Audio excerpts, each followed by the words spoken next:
Greetings to you all. Today I want us to talk about communication. I want us to start within the family, communication within the family, because if the family is destroyed, then the community is destroyed. If the family is destroyed, then the whole society is destroyed. So if we want to build the community, we build a family. If you want to build a society, we build a family. So I want us to talk about communication within the family. And I do not want to say I want to talk about effective communication, because all communication are effective. So it's either you are not communicating, that is also effective. It's either you are communicating, that is effective. And when you are communicating, it's either you have good communication or bad communication. So all these types are effective. So when you are not communicating, it's when you are sending information, and the information that you are sending, it does not matter whether it is received or not. You are just sending information. So let's say, for example, you receive a call, then they inform you that your spouse is needed for an interview somewhere, maybe let's say tomorrow, and then you send the information to your spouse via SMS or via WhatsApp, and then come tomorrow they miss the interview, and then you say that, but I did my part. I did send you all the information that I got. I did send you everything. That was not communicating. Communicating, it's when it's an exchange of information. When you take information and it's received, and then you get feedback or you get assurance of the information that was received. And not just assurance that the information was received, but actually you get feedback that the information was well received. I can even say that the information was embraced. I'm now talking within the family, because we need to embrace one another. We need to embrace one another even at our lowest point. We need to embrace one another even when we are not making sense, when we are angry. We need to embrace one. Embracing doesn't mean that you are encouraging anger, you are encouraging bitterness, but even when it comes to that, you need to embrace the person. The person needs to feel loved. So at times you will feel that you are not taken serious by your spouse. At times you might feel that your spouse is attacking you when you are communicating. At times you might feel that your spouse does not appreciate you at all. It is all in how you are communicating to one another. So we need to have good communication in order to build a family. So good communication is when I would compare it to the scripture that says, love your neighbor as you love yourself. Meaning that even though the person has done you wrong, but you are communicating this information with the intention of them receiving it well and actually changing. You do not want them to make them feel bad. You do not want to embarrass them. You do not want to attack them. You do not want them to feel like you are demeaning them, but actually you are sending this information, this hurt from your heart, with the aim of creating peace. So sometimes when we are angry, we say a lot of things. And instead of solving the problem, we are actually creating another problem, because now it kills this communication between us, because the other one feels that the only thing you do is you are attacking me. You are not listening to me, but you are just attacking me with your words. And from your side, you might be talking from a point of of anger, and you might be talking from a point of disappointment. So how you say things, it is very important, especially to your spouse. And again, sometimes we find bad communication between parents and children, because sometimes as parents is that we have already experienced some of the things that our children are going through.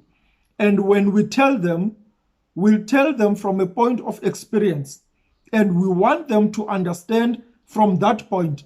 But for them, they have never experienced the things that we went through. So for them, it's a new thing, and they might want to explore what you are telling them not to do. You know that it will end badly, but they do not know that.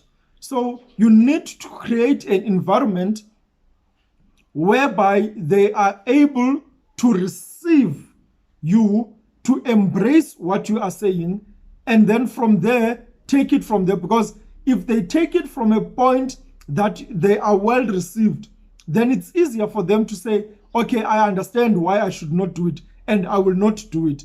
But if you just tell them not to do it and that's it, they will take it as, oh, they are just being parents. And the very same thing that you are warning them from, you find them in that situation. So we need to have good communication. Good communication is making sure that the information that is sent, it is well received.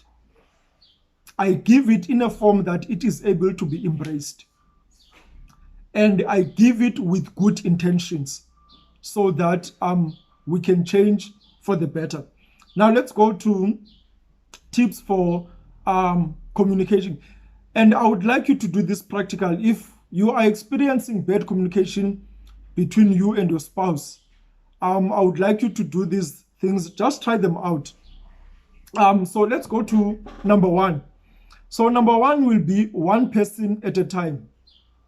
It does not help when we are all talking and we are just quarreling. There is no solution in that. So it's one person at a time, and it might sound silly, but if you've got something, whether it's a mic or anything, so the person that is talking, let them hold that as a sign that they now have the floor to speak. So when they finish, and then they will give you the mic or whatever it is that you're holding. It can even be a cloth, that when they finish speaking, and then they give to you to respond. Now, while you are talking, it must be one person at a time, and while you are talking, remember to stick to one matter. It's possible that, especially between married couple, that there is a lot of things that your spouse has done, and you never got the opportunity to express these matters that you've got in your heart. It does not help for you to say all of them at once. And I do not mean to be sexism or anything, especially for guys. We are wired differently from females. Maybe you females, you can say a lot of things at once and you are able to handle that. But with us guys, we want to take it one step at a time. So say one thing and then wait for me to process it, and then I will reply to you. So let's not just bombard one another with everything at once. Rome was not built in one day. That is an expression. So we cannot solve all of them at once. And you might find that having good communication will actually solve a lot of matters without even going to them and directing them, taking them one by one. But just having good communication will solve a lot of issues that we are having. So while you are sticking to one matter, speak from the heart. You are angry, you have been done wrong, that is understandable. But speak from a good heart. Make sure that the person that you are informing them, that your information is well received, just like the way you would like to receive them. So don't make it don't make a scene, and don't attack them. Yes, you are angry. Yes, you have been done wrong. But one of the good things you should actually do is, instead of telling them that you are not listening to me, instead of telling them that you are not hearing me, it will be good for you to say that, you know, when I talk to you and you are on your phone, it makes me feel that you do not value me. It makes me feel like you do not value me. You know, it makes me feel that you do not want to talk to me. It is better than that. Instead of saying that whenever I talk to you, you are always on your phone. So the way you present yourself, the way you present the information, it is very important. And when you speak from a good space, speak from your heart. Don't label the other person, but speak what is it that you are feeling.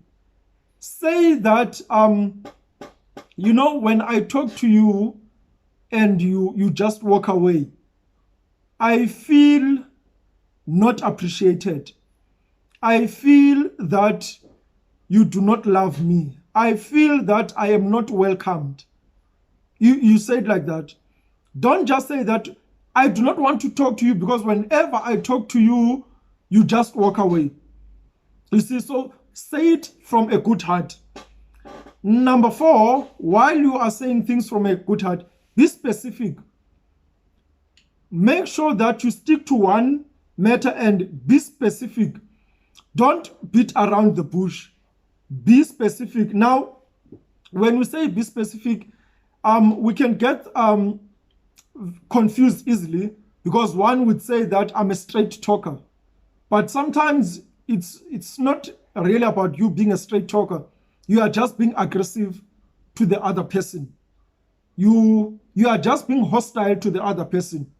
So consider the other person that you are talking to.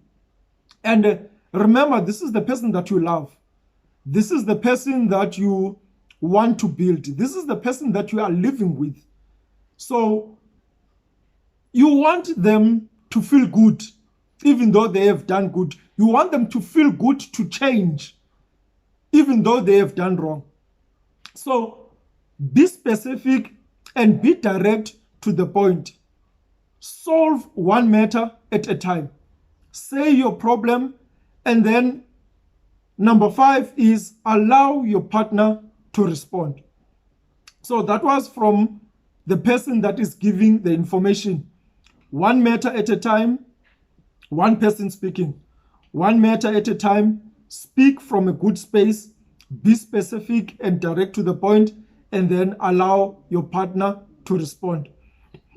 Now, from a person that is receiving the information, is you need to create a peaceful environment. It is not good when your partner is talking to you and you are pulling up faces, you know, and then when they are saying something like, you know, those things, they can either shut the person down, or they can either provoke the other person. And you might end up with a hostile situation whereby now the person is raising their voice, whereby the person is now labeling you and naming you because of the way you are reacting when they are talking to you. So, or else the other person can just shut down. And that is not good at all. Because now, in a way, you are actually bullying the other person. If the person is, you are shutting down the person and you are actually bullying. And by doing so, you are actually enjoying certain rights of knowing that you just do things and then your partner will keep quiet. Those are certain rights that you are enjoying. And sometimes it is difficult for us to step out of those rights.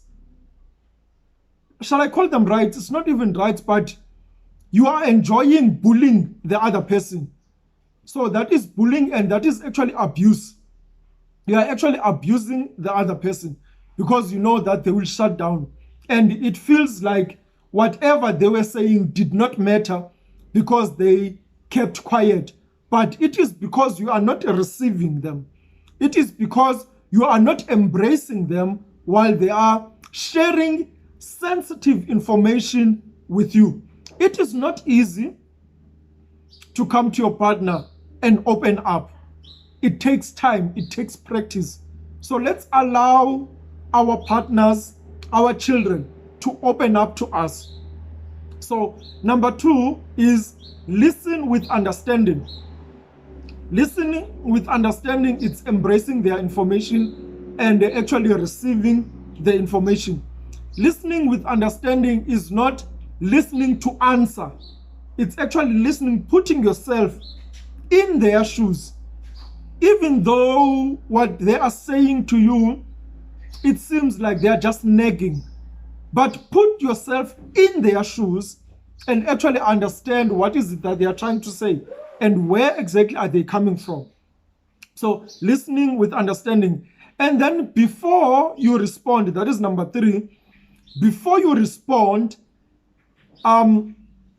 give assurance of the information that was received. You know, one of the things you can do is, okay, so are you saying that, so what you are saying is that when I walk away while you are talking, that hurts you. And then now that is giving assurance that the person that was giving you information, you have heard them and you are actually hearing them from their point, not from your point, from their point, because they are the ones that are giving you information. So you are saying that when I walk away, it hurts you. It makes you feel that I do not love you. It makes you feel that I do not welcome you. You are giving them assurance, and then they can respond yes, they can respond no. And then if they respond no, and then you ask them, help me then to understand what is it that you are saying. You see, so now you are putting yourself in their shoes and you are trying to come to the party, and you are actually trying to understand them so that you are trying to find out that you are actually understanding them from their point, not from your point. So you number 3, yes. So before you respond, give assurance of the information that is received. And again, when you respond, if there is a need for you to say, I'm sorry, start there. Start there. You know, the person is saying that I feel like you do not love me.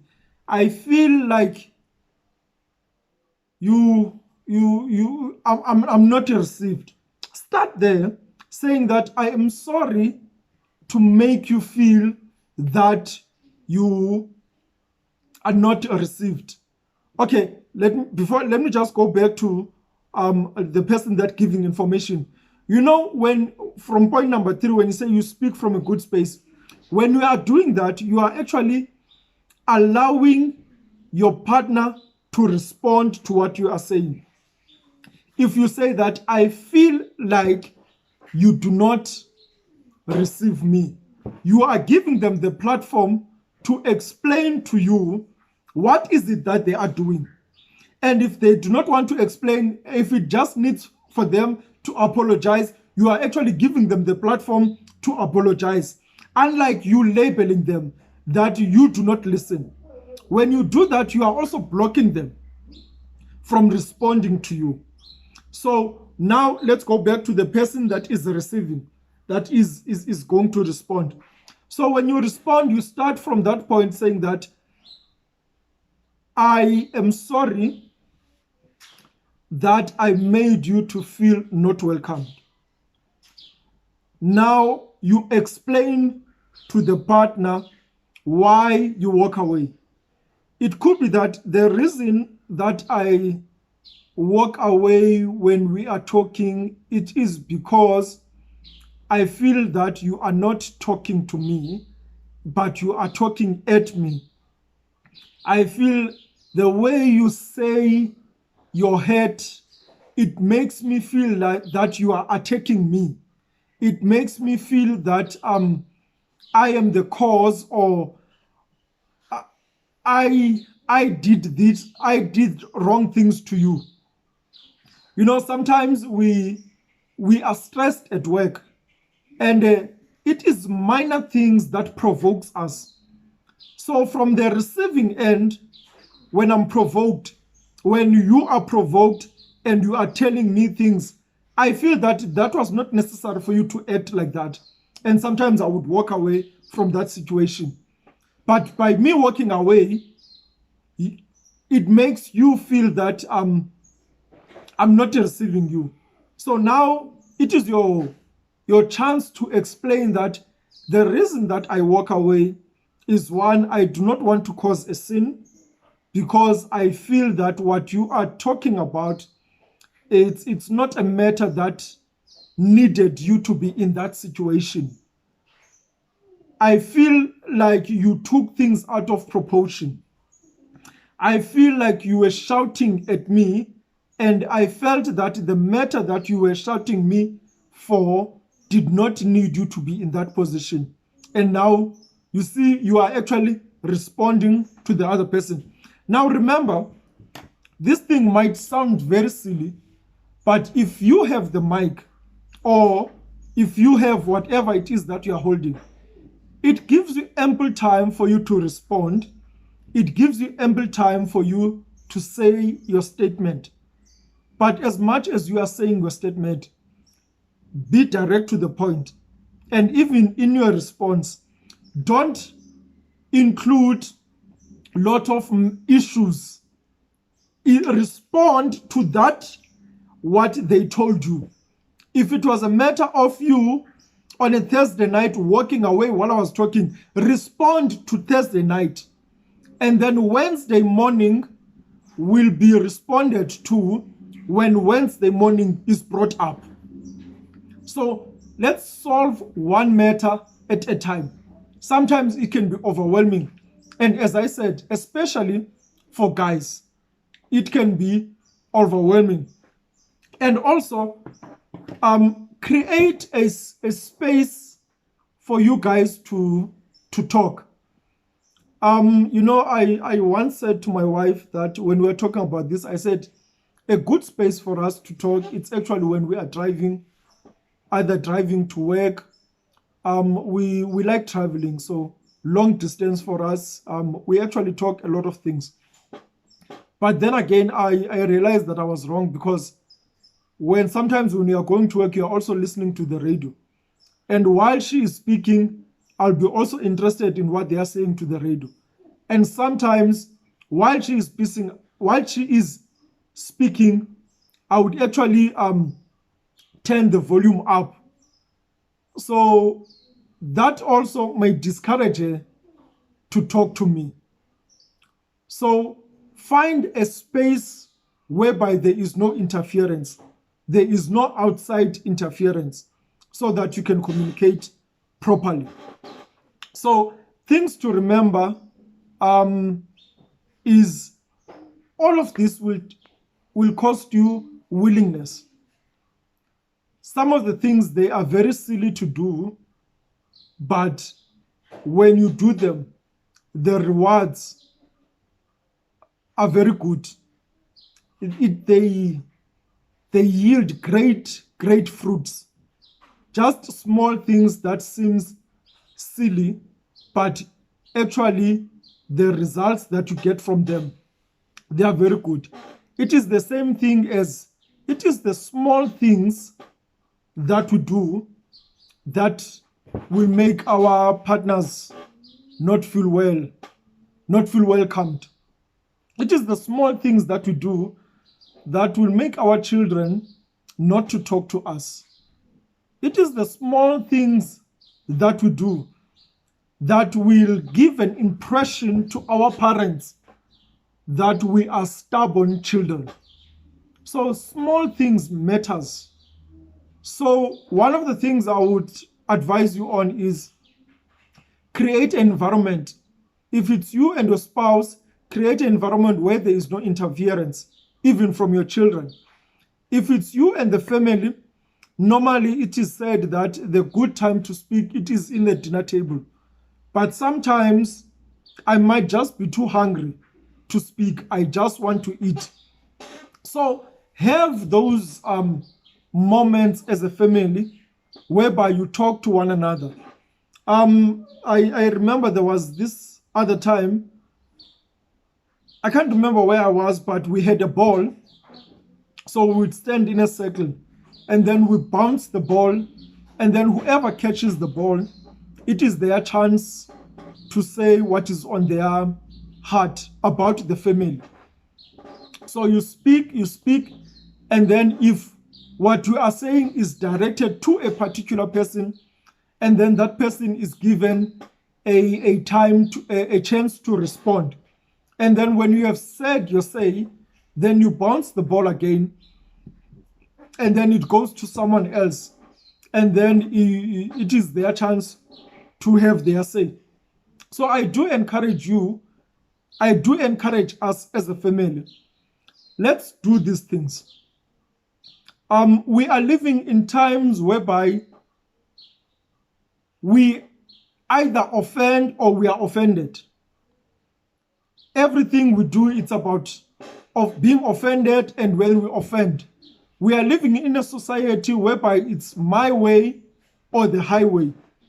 And one of the things we should actually consider is that in the book of John, let's go to the book of John, in John 13, verse 34 to 35, it says that a new commandment I give to you, that you love one another, just as I loved you, and you also are to love one another.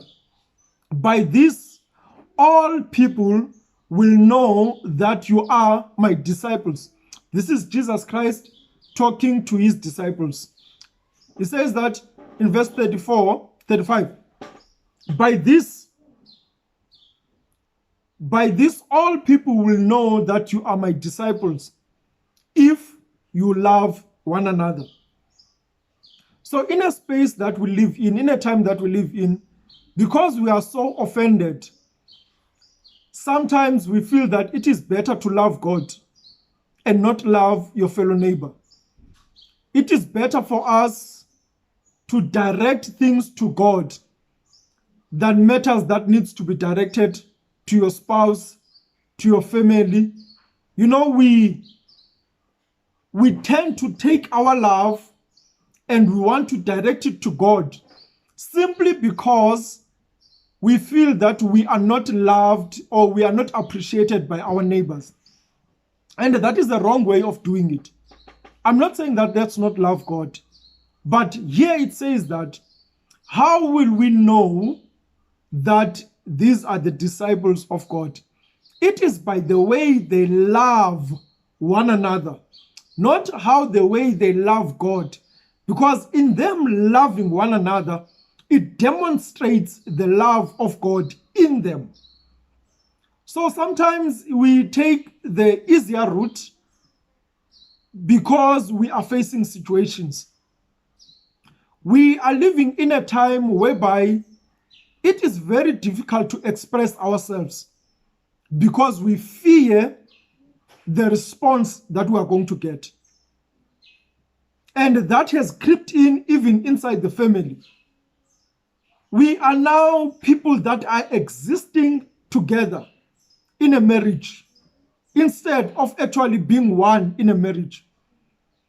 We are counting years as if you've got 25 years, you are better off because you are counting years. But out of those years, actually, how many years have you spent with your partner? Have you spent embracing your partner? And I want you to hear me right. I am not attacking people that have been married for a long time. I I am now in my 8th year. I will be doing 8 years in marriage.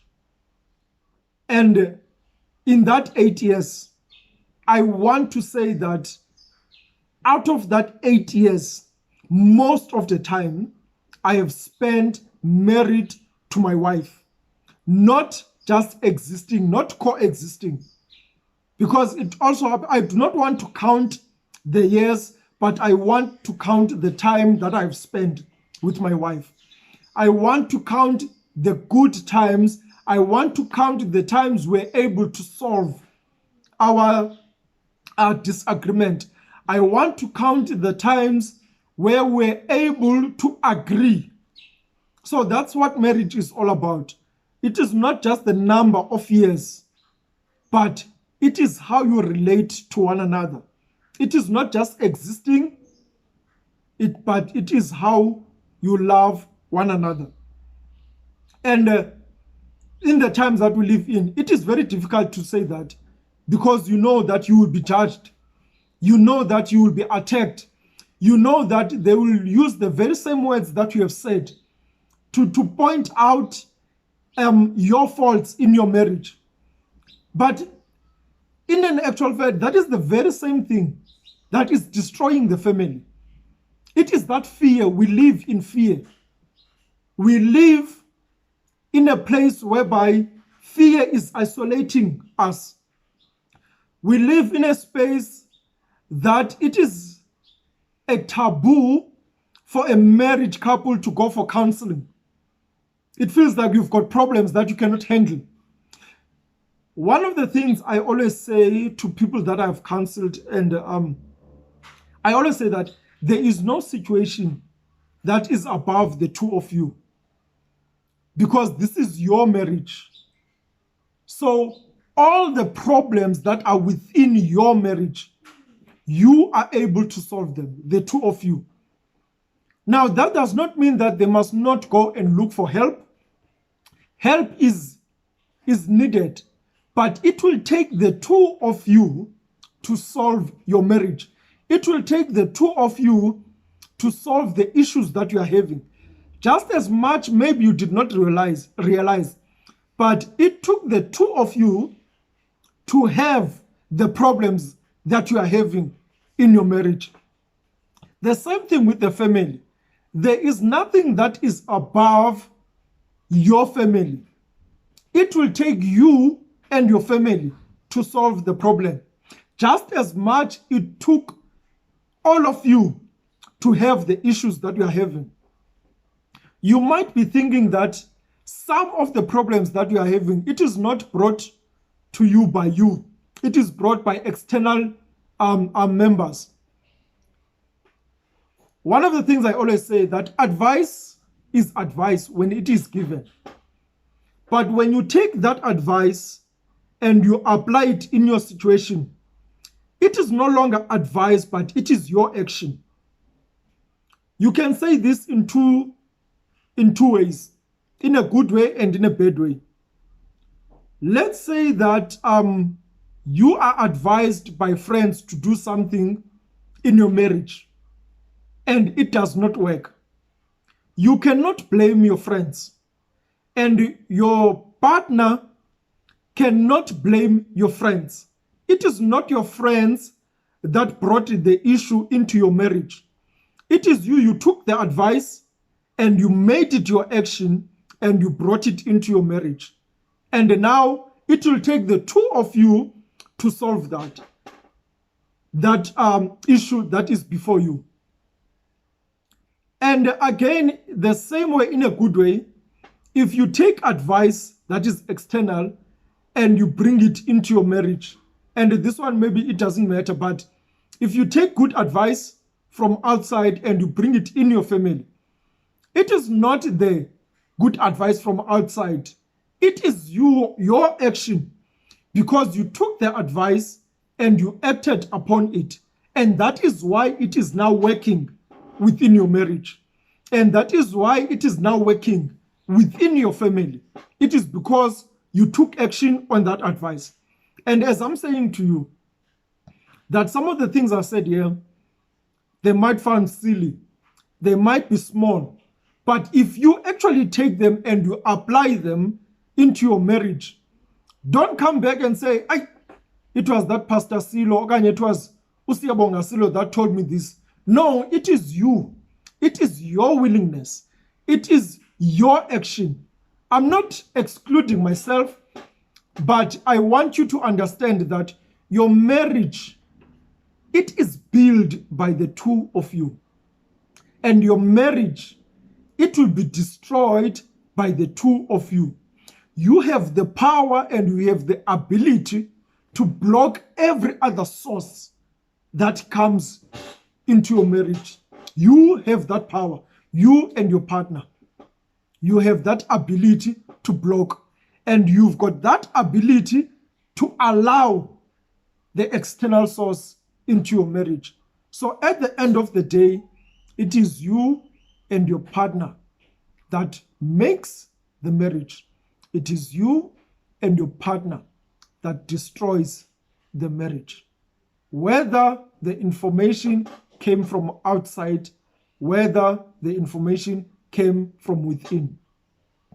Lastly, I want to say, let us not be strangers to advice. Let us not be strangers to advice.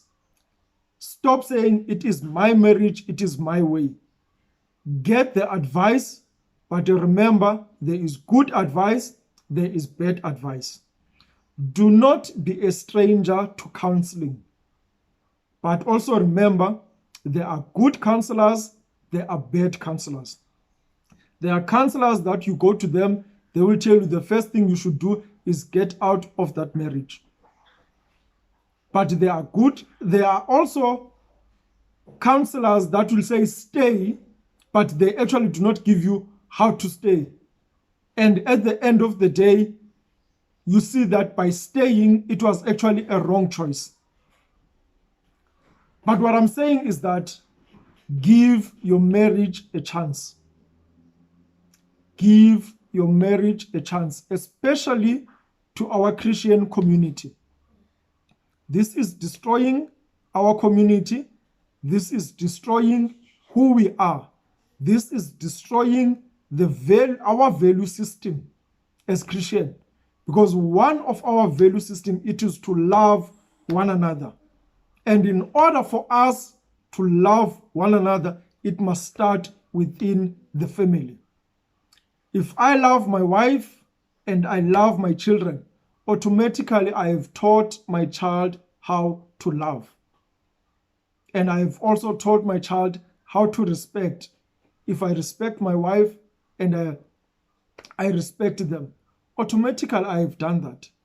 It starts within the family. Christian community, let's wake up. Let's step out of the patterns of this world. Let us wake up and let us stand. Let's not allow this isolation that we are all on our own. We need one another to help. We need one another for advice. That is why the Bible says that it is good for us to come together. And we do not come together. You know, a church symbolizes a family. It symbolizes unity. It symbolizes fresh start. It symbolizes a spring whereby things are blossoming. So when we come together, it's not just a matter of going to church. When we come together, there must be an impact that happens that will save your marriage, that will enhance your marriage, that will help your family, that will help you communicate better with your children, that will help you to be a better person at the end of the day. So church is not about just Sunday marking a register that all the Sundays of this month I was at church. It's not about that. It's about the effect that it has on you.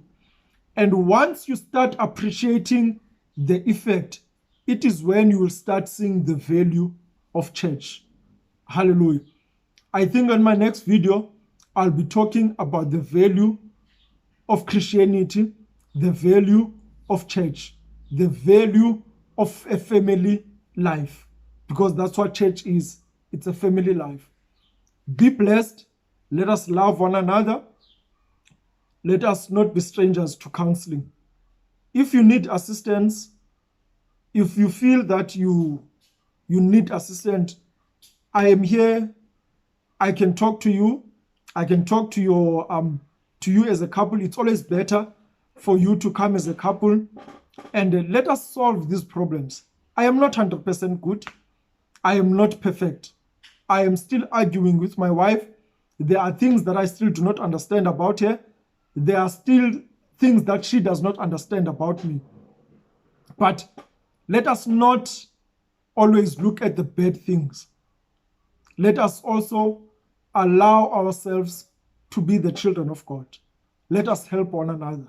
By you coming to me for help, you might be also helping me. In fact, you are helping me, because by me applying my mind into your situation, it also solves my situation. So that is why we've got power in coming together. There is power in coming together. I didn't want to make this long. I will stop right there. But one thing I want you to remember is, let us not be strangers to counseling. Let us not be strangers to counseling. Find a good counsel and talk to them about the issues that you are facing. Don't suffer alone. Do not be an island. Do not suffer alone. Whatever issues you've got, mama, dada, you've got problems with your children, come for counseling. Let's talk about issues. Bring your family. I'm not saying to me only, but to all the good counselors that you can find. And I know that all counselors will say that they are good. But what I want to say is that find a good counselor and talk about issues. It does not mean that you've got, you can't handle your family. It does not mean that you cannot take care of your family. You are just looking for advice. And when you have received that advice, you are in a better position to take care of your family, because it is only between you and your family. To the couples, we are receiving a lot of there's a high rate of divorces within the Christian community, and I'm sure one of them is because we are islands. We feel that my problems are my problems. Let's break that spirit that is dividing us. Let's break that spirit that makes us to feel that we are weak when we're looking for advice. Find good people that you can talk to, and let's discuss issues, and then we can be helped. I pray that you've received this message, and also I would also like to have feedback from you. Remember, we said communication, it's you receiving, and then I also get feedback that you have received. If one of the things I said to you, they have helped you, please, I know that you are not going to respond right away because it's something that you are going to do, but I would like to have feedback. Please give me feedback. And then if also you are still struggling somewhere, I will leave my contact details. Please do that. Let's talk about issues. As I said, I'm not perfect. I may not be able to solve your situation. But one thing I can assure you is that there is no situation that is above the two of you. You are in this together. You are in this as a family. There is no situation that is above you, your family, because this is you. This is your family. I love you all. I'm doing this because I love you all. I may not know you, but because the Bible says, let me love my neighbor, I do not want to keep this information to myself. I want to break this cycle that we believe that we are islands. So let's love one another. Share this to people that you feel that they need to hear it, and make sure that you make an impact. That is also how we preach the good news. Sometimes you may not have the words to utter, but there are words available. So just share the words with them. I love you all. God bless. Amen.